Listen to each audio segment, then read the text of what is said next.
자, 이제 그 성경 역사 속에서 전반기에 하나님 계속 일하셨다는 것을 보았고요. 이제 후반부, 이제 예수님 오신 이후로 현재까지 이야기 후반부를 생각하면 복음은 문화적, 지리적으로 계속 진보했다는 것입니다. 복음의 진보는 복음의 어떤 특정한 문화 분지에 침입해 들어가는 특징이 나타난다 하는 것을 얘기합니다. 어떤 문화 분지란 뭐냐면 어떤 종족, 집단, 언어, 문화, 정치 체계를 포함하는 아주 광범위한 체계 전부를 말하는 거죠.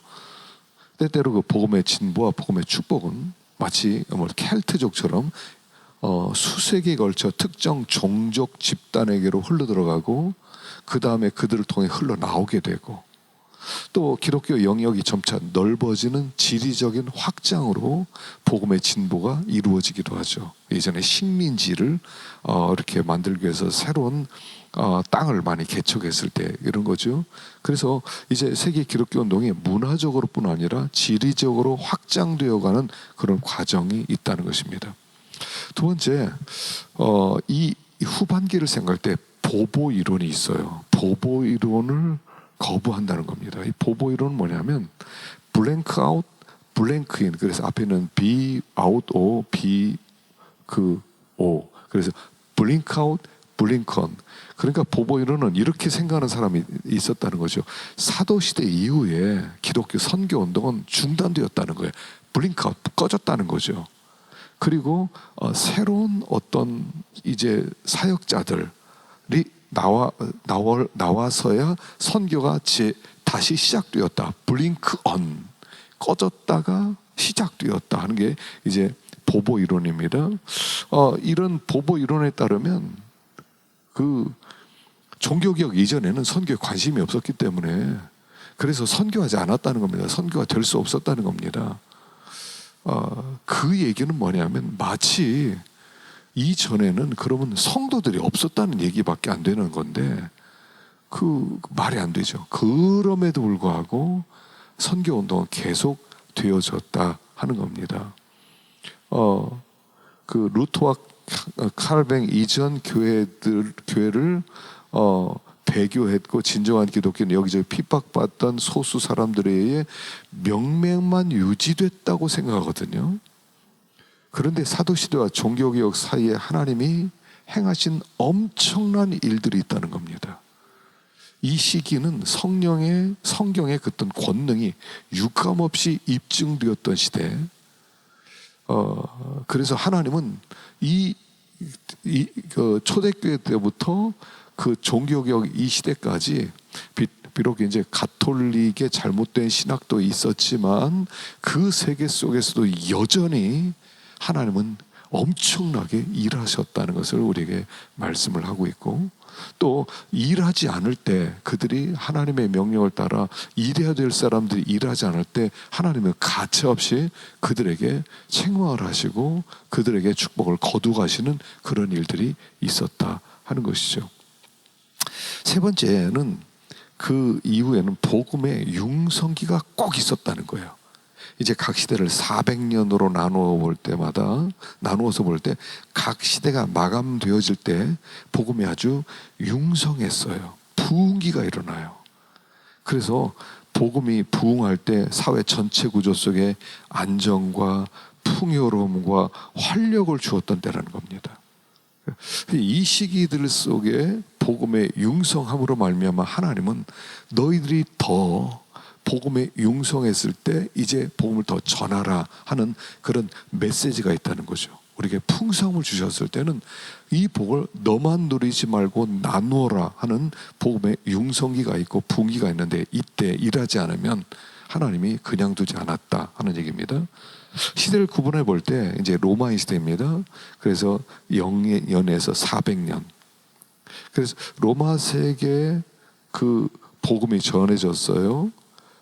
그랬는데 그 복음이 전해져서 이제 그 나중에 이제 풍요로워졌는데 주변에 복음을 전하지 않았을 때 그 징벌로서 이제 게르만, 이제 중국의 훈족이 게르만 지역으로 하고 게르만 사람들이 이제 그 거기서 피난 가다 보니까 로마로 밀려들게 되죠. 그래서 로마가 침입되었고 서부 지역 전체가 함락되는 일이 있었다는 것이죠.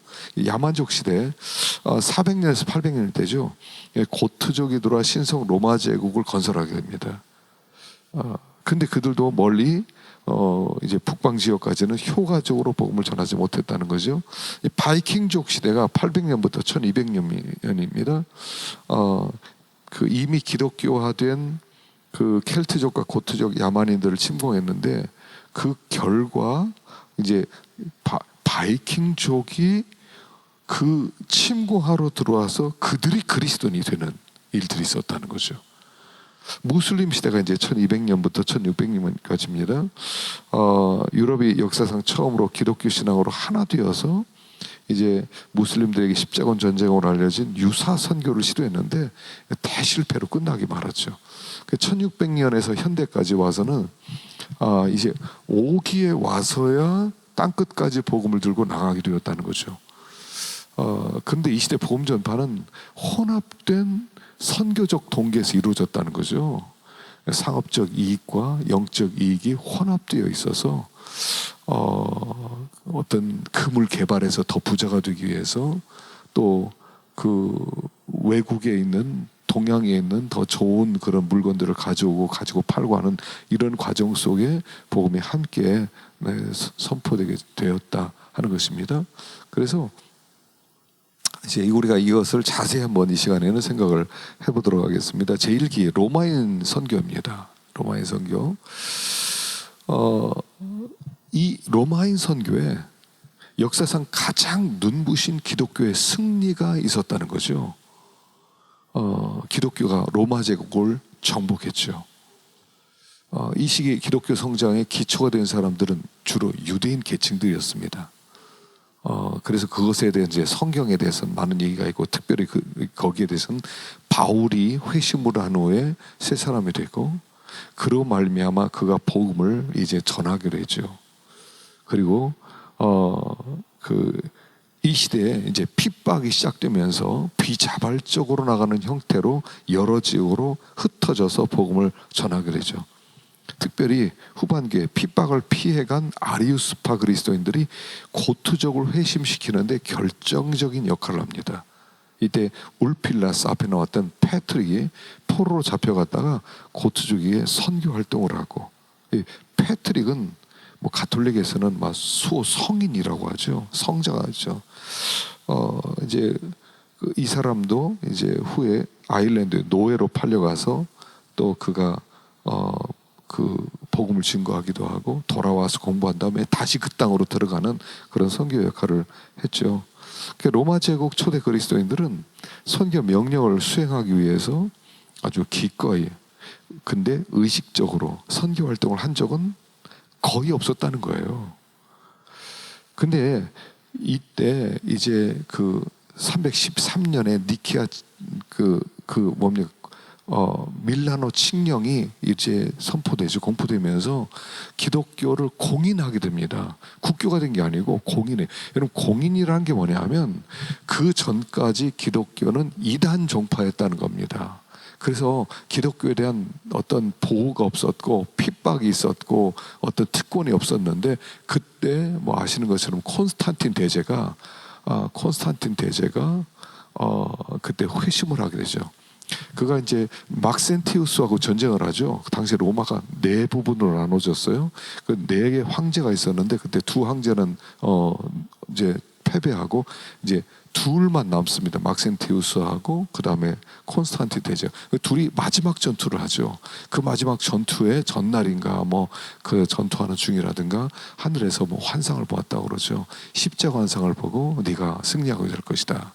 네가 복음을 전하게 될 것이다. 그래서 승리한 다음에 그가 회심을 하게 됐다고 그러죠. 과연 콘스탄티누스가 진짜 회심을 한 거냐? 여기에 대해서는 의심하는 학자들이 아직도 많습니다. 왜냐하면 그 당시에 기독교 인구가 숫자가 굉장히 많았고 그가 기독교를 공인하지 않았다 하더라도 몇 시면 못 가고 반드시 공인할 수밖에 없는 그만큼 많은 숫자가 있었다는 거예요. 그래서 콘스탄티누스는 그들을 이용해서 자기가 정권을 잡았다. 그래서 한쪽에서는 회심했다, 한쪽에서는 그가 이용했다 이렇게 보는데, 어쨌든 간에 그 몇 년입니까? 392년에 데오도시우스 황제 때 이제 국교가 됐죠. 이제 이게 후에 한 150년 동안 흘러가면서 이 국교가 된 것에 대해서 이제 나중에 명목산 그리스도인들이 많이 나오고 기독교가 타락하게 되어서 이게 안 좋은 거다 그러는데, 사실은 겉으로 볼 때는 굉장한 축복이죠. 기독교가 국교가 됐다는 것은 엄청난 축복입니다. 로마가 기독교가 국교가 됐다는 얘기는 뭐냐면, 다른 모든 종교는 다 가짜라고 하는 거예요. 모든 종교를 말살해 버리는 거죠. 그 기독교의 굉장한 승리입니다. 하나님이 그 승리를 준 목적이 있었다는 거예요.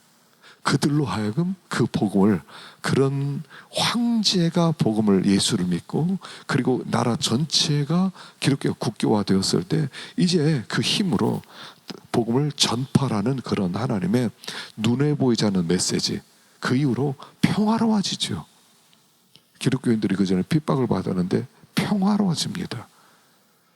그래서 그런데 이제 그들이 그 평화로움을 이용해서 복음을 선포하는 일을 하지 못했다 하는 것이죠.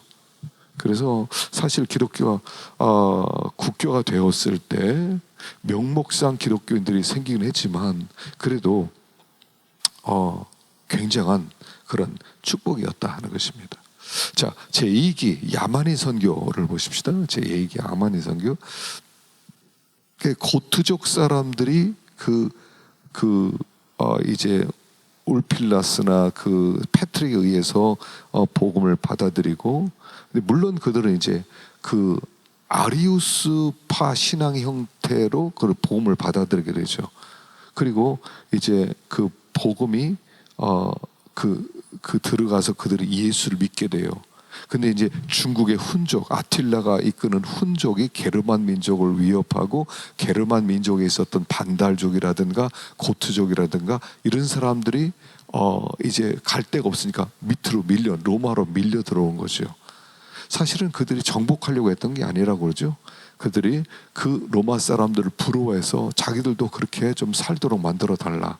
처음에 그 황제가 알았다. 그래서 그들에게 고트족에 살 수 있는 땅을 일부를 주지요. 그런데 마음 변해서 나중에 고트족을 몰아냅니다. 그랬을 때 이제 그 고트족과 그 게르만족들이 함께 밀어와서 이 로마를 이제 정복하게 되죠. 근데 이 고트족 사람들이 예수를 믿었기 때문에 파괴를 시키되, 여러분, 교회 생명과 교회 재산을 매우 존중했다는 겁니다. 그래서 그 로마를 중심으로 한 서방 그리스도인들은 어떤 특별한 선교적 노력은 안 했는데, 그 이전에 이루어진 비공식적 선교 활동의 결과, 몇 사람이 선교한 결과 야만인들에게 기독교 신앙을 심어 주었던 것이 로마 시민들에게는 굉장히 큰 유익이 되었다는 거예요. 심지어는 신앙이 없는 로마인들조차 침략자들의 그 고상한 기독교의 도덕성을 보면서 놀랬다는 겁니다. 야만인인데 우리보다 낫다 하는 그런 도전을 받았었다는 겁니다. 그래서 고트족이 로마에 들어와서 이제 다시 아리우스파와 아다나시우스의 논쟁이 다시 시작되는 거죠. 그 당시 교회는 이제 베네딕트 수도회라는 조직이 있었죠. 이 베네딕트 수도회가 지난 시간에 얘기한 것처럼 선교의 굉장한 소델리트라고 그랬죠. 그래서 그 유럽 전역에 선교 기지를 설립합니다. 그러니까 수도사가 왜 선교를 할 수 있었냐면, 그 전 지역에 네트워킹이 만들어졌다는 거예요. 그러니까 수도원이 곳곳에 만들어졌어요. 그러니까 이 수도사들은 어느 지역 가더라도 먹고 잘 곳이 있는 거예요. 복음을 증거하고 그 근처에 수도원 가면은 먹여주고 재워주니까 네트워킹이 되는 거죠. 그래서 그 당시에 선교 기지가 약 1000개 정도 설립이 되어 있었다는 것입니다. 그래서 이 수도원이 유럽 전역에 퍼져나가면서 이 기독교 공동체가 중세 기독교 영성과 학문의 전당이 되고, 로마의 여러 산업 기술을 보존했다는 겁니다. 여러분 수도사들이요 엄청난 일들을 했어요.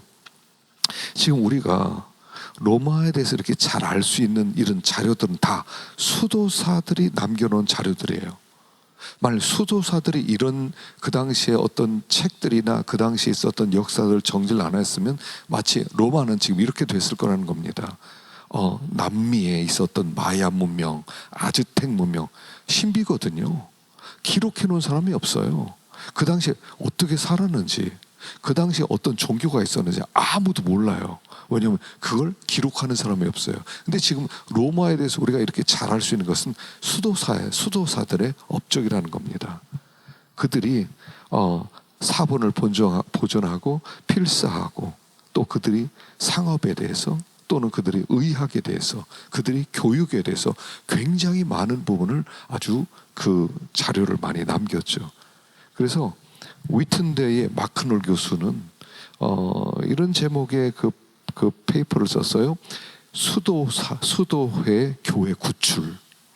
그래서 그런 제목에서 그리스도가 제자들에게 위임령을 주신 이후 수도원 제도의 발흥은 기독교 역사상 가장 중요하고 여러 면에서 가장 유익한 제도적 사건이었다라고 말합니다. 그리고 596년 로마 교회는 최초의 선교사인 어거스틴을 북부 지역으로 파송하게 됩니다. 근데 그보다 먼저 선교 활동을 했던 아일랜드 선교사가 있어요. 콜럼반이라는 사람이죠. 원래 이름이 콜로바인데 콜로바 이름이 둘이 있기 때문에 그 이름을 이렇게 분별하도록 하기 위해서 콜럼반이라고 합니다. 이 박식한 켈트족 순회 선전도사 중에 한 명인데 자기 고향을 떠나 거의 로마에까지 선교를 했죠. 2세기 말에 이르게 되었을 때 각 기간이 끝날 때는 항상 새로운 문화 영역의 기독교는 크게 융성하게 됩니다. 이때 등장한 사람이 그 유명한 샤를마누 대제죠. 샤를마누 대제와 같은 강력한 인물의 등장으로 기독교 복음이 서유럽 전역에 전파됩니다. 샤를마누 대제의 후원으로 사회, 신학, 정치 분야를 포함한 모든 분야의 문제에 대한 제 연구가 성경과 이전 로마 시대 기독교 지도자들의 저작에 비춰 아주 진지하게 진행되었죠. 그래서 그를 제2의 콘스탄티누스 대제라고 부르죠. 그 이후 서유럽에서 한 500년 동안은 이런 샤를마누 대제에 필적할 만한 사람이 없었다는 겁니다. 그는 독실한 기독교인이었고 선교 활동을 누구보다도 열심히 후원했고요. 그래서 이 샤를마누 대제의 통치기를 카롤링거 왕조의 용성기 또는 카롤링거의 르네상스라고 부르기도 하죠. 그래서 400년과 800년 초기에 1차 암흑기가 있었고요. 이제 다음 시대 800년에서 1200년 초기에 제2차 암흑기로 나눠지는데 그 사이에 요 800년과 그 사이에 카롤링거 르네상스가 있었다고 세분화시켜야 된다고 어떤 역사가 그렇게 주장할 만큼 그는 걸출한 지도자였다는 거예요. 그래서 이 샤르마누 대제는 자기 동족인 게르만족을 복음화시키는 일에도 열심을 다하고 여러 가지 면에서 아주 지혜롭고 영적인 그런 지도력을 발휘했다는 사실입니다. 제 3기 이제 바이킹족 선교를 한번 봅시다. 샤르마누 대제 치하에서 서부 유럽의 통합이 이루어지자마자 이제 평화와 번영을 위협하는 새로운 위협 요소가 나타나죠. 그게 바이킹족의 등장입니다. 그래서 그때부터 250년 동안 제2의 암흑기를 맞이하게 됩니다. 이들은 그 로마를 침공해서 제1의 암흑기를 가져온 그런 부정민들은 살림에 있던 그런 사람들이었고요. 그런데 아리우스파 기독교인이었죠. 근데 이들은 전혀 문명화되지도 못했고 기독교를 전혀 접해보지도 못했다는 겁니다. 그리고 이들은 아주 거친 뱃사람들이었다는 거죠. 바닷사람들이었어요. 그래서 이 바이킹족이 과거 로마를 침공했던 야만족이 가졌던 그런 기독교 신앙이라도 좀 알고 있었더라면 샤르마누 대제가 건설한 그 제국의 그리스도인들은 훨씬 덜 고난을 받았을 거라는 겁니다. 그 고트족은요, 교회는 파괴하지 않았어요. 그런데 이 바이킹족은 다 태워버렸어요. 다 불태웁니다. 사람을 죽이고 특별히 수도사들을 노예로 팔아버렸다는 거예요. 근데 시간이 지나면서 이 바이킹족이 자신들이 사로잡은 포로들의 기독교 신앙에 정복을 당하게 됩니다. 결국 죽게로 이들을 인도한 사람들은 누구였냐면 노예로 팔려갔던 수도사들 또는 강제로 끌려가 정복자들의 아내와 여주인이 된 기독교 신앙을 가진 처녀들, 그들이 이렇게 야만인들 속에, 바이킹 속에 들어 살면서 그들을 기독교화 시켰다는 거예요. 그래서 이제 놀라운 그런 역사가 또 나타나게 되었다 하는 겁니다. 그래서 유럽과 영국을 황폐화시켰던 이 바이킹족의 정복은 그들의 승리가 아니라 복음의 승리라는 거예요. 그래서 이 바이킹인들은 기독교를 받아들인 후에 노르망인들이 되죠. 이 거대한 지역을 차지했던 덴마크 사람들도 그리스도인이 됩니다. 침입했는데 기독교인이 돼요. 그래서 이 침입으로 기독교 운동은 간접적으로 깨끗해지고 정화되고 단련되었다는 겁니다. 그리고 이제 901년이 되었을 때 쿨루니 부흥 운동이 시작되죠. 그리고 가장 위대했다고 하는 교황 그레고리 1세가 나옵니다. 이 사람이 수도사 출신이죠. 베네딕트 수도회 출신이에요. 그리고 그 다음에 이제 힐데브란트라고 하는 또 교황이 나오는데 역시 쿨루니 개혁운동의 산물이었습니다. 그를 뒤이은 개혁자들은 그보다 더 적극적으로 개혁을 추진했던 그 유명한 아주 수도회 중에서도 아주 그 가장 뭐라고 해요? 셌다고 할까요? 시토 수도회가 일어납니다. 힐데브란트는 그 교회 전반적 개혁을 위해서 일하다 마침내 그레고리 7세가 되죠. 그리고 이 그레고리 7세 다음에 이노센트 3세가 일할 수 있는 기반을 마련해 주죠. 여러분 이노센트 3세는 알죠? 교황들보다 가장 큰 권력으로 교황권의 최고 전성기를 구가했던 사람입니다. 그 헨리 4세를 카노사 굴욕이라고 그러죠. 카노사 성박 눈 속에서 3일간 기다리게 했던 사람이 바로 이노센트 3세죠. 그래서 이노센트 3세는 그레고리 개혁운동을 계속 추진했고요. 최초의 순회 선교단인 탁발 수도사들을 공인해주는 교황이 됩니다. 그래서 제1기는 기독교적이지 않은 로마 제국과 어느 정도 기독교적 황제인 콘스탄티누스 대제로 끝을 맺죠. 근데 2기는 샤를마녀 대제와 함께 끝나는데 그는 기독교화된 야만적 출신으로 로마 제국을 회복하려고 노력했습니다. 그리고 제3기에는 가장 강력한 권력을 가진 교황 이노산트 3세로 더불어 끝이 나죠. 자, 이제 유럽 무대는 어떻게 되냐면 어떤 세상의 왕도 교계 지도자들에게 머리 숙여 존경심을 표하지 않고는 살아남을 수 없는 광활한 지역을 갖게 되었다는 겁니다. 자, 그리고 이제 4기 무슬림으로 이제 선교로 넘어갑니다. 가장 새롭고 놀랄만한 복음 전도의 도구였던 탁발 수도사로 시작되어 오랜 기간 동안 전염병 재앙을 맞죠. 이때 이 시기 선교 운동은 이미 100년 전부터 선교 역사상 가장 대규모로 비극적으로 잘못된 길로 진행되죠. 그게 뭐죠? 십자군 전쟁입니다. 여러분, 십자군 전쟁은 총 8차로 일어났어요. 이 전대미문의 유혈극입니다. 무슬림들에겐 잔혹한 상처로 남았고요. 유대인들과 관계가 단절되는 이런 아주 말도 안 되는 그런 전쟁이었다는 거죠. 어쩌면 지금까지도 십자군 전쟁의 상처는 치유되지 않았습니다. 1차 십자군 전쟁만 성공을 했죠. 1차 십자군 전쟁이 성공했습니다. 그리고 1095년에 시작됐는데 이제 1189년에 누굽니까? 누구죠? 무슬림 누구죠? 생각이 안. 하여튼 그 사람이 이제 다시 예루살렘을 정복하게 되죠. 그 이후로 정복하지 못해요. 그리고 계속 2차, 3차, 4차 계속 일으키게 됩니다. 여러분, 4차 선교, 4차 십자군 전쟁은요,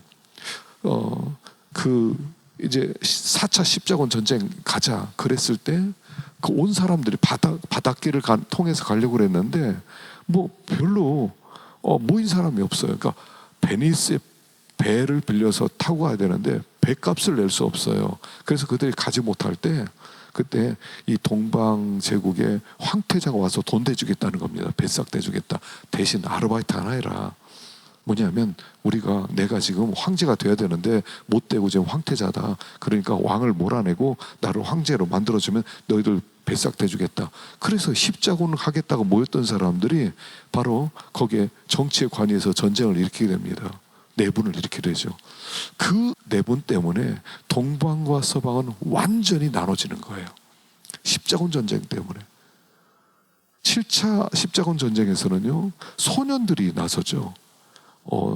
어떤 소년이 길을 가는데 예수님이 자기가 나타나서 편지를 주었다는 겁니다. 지금 어른들이 너무 타락했으니까 니네들이 저기를 정복해라. 그래서 소년들에 의해서 십자군이 또 가게 되는데 뭐 아시는 것처럼 다 노예로 팔려버리는 아주 굉장히 이 말도 안 되는 그런 일들이 있었던 게 바로 이 사기 때죠. 그리고 나서 이제 이때 이제 기독교적 전통을 새롭게 세울 수 있는 힘을 얻게 됩니다. 근데 그게 이제 종교 개혁이죠. 근데 여러분, 종교 개혁자들에게 선교 사상이 없었던 것은 아니었습니다. 루터는 믿음은 활동하지 않고 그대로 있는 것이 아니라 쉴 새 없이 생동하는 것이고, 우리는 행위로 구원을 받지 않지만 행위가 없다면 그 믿음은 잘못된 것이다 라고 말하기도 하죠. 켈빈은 신자들이 세상에서 책임을 루터보다 더 심각하게 받아들이게 됩니다. 근데 이런 정신을 가졌지라도 종교개혁이 2세기 동안 실질적인, 물론 교회를 개혁하는 것도 선교의 일부분이고요, 또 새로운 종교개혁자들의 의견에 따르게 교회를 세우는 것도 선교를 할 수 있지만 직접적으로 해외로 보내는 선교활동은 일어나지 않았다는 것입니다. 이건 핑계 댈 수가 없어요. 왜 이렇게 되느냐? 데이빗 보시는 그 책에서 몇 가지를 제시하죠. 첫째는 개신교, 그 당시에 개혁교회는 당시 교회를 개혁하는 것을 주된 임무로 보았고 모든 힘을 거기에 쏟았다는 거예요. 그러니까 선교에 힘을 쏟을 역량이 없었다는 것이에요. 교회를 개혁하는 데 초점을 맞추다 보니까. 두 번째는 종교계 교회들은 생존을 위한 전투에 참여하고 있었다는 것입니다. 그래서 선교를 할 힘이 없었다 하는 것이죠. 셋째, 종교개혁자들이 수돈주의를 버림으로 아주 중요한 선교기관을 거부한 것이기 때문에 이런 탁월하고 효과적인 그런 기구가 없어서 선교할 수 없었다는 것이고요. 넷째는 개신교인들이 내부적인 불화로 찢겨져서 무모한 열심에 힘을 소진했었다는 것입니다. 그래서 선교할 여력이 없었다 하는 것이죠. 자, 잠깐 쉬었다가 마지막 시간 하도록 합시다.